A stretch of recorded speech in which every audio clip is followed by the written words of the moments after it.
In this video, I'm about to show you how to play with friends in Minecraft Nintendo Switch on PC. Start by signing up for a Microsoft account. First, go to the Microsoft account website. Then click sign in, and after that, choose create one next to no account. Now enter an email or create a new Outlook email, set up a password, and follow the prompts to complete your account setup. Next, download the Bedrock edition of Minecraft, as this version supports cross-platform play.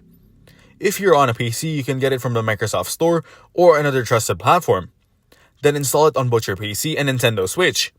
Here, launch Minecraft on both devices. On the title screen, select Sign In or Sign In with Microsoft account and use your Microsoft account credentials to log in.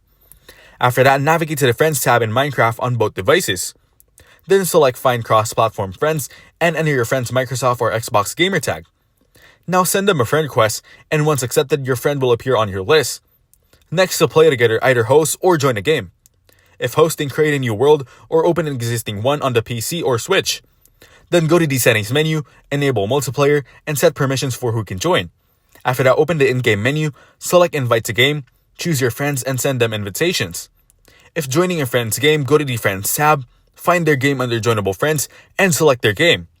Then click proceed to join the session. Now you're ready to explore Minecraft together across platforms, allowing up to 8 players in a single game. Thanks for watching. Don't forget to like and subscribe.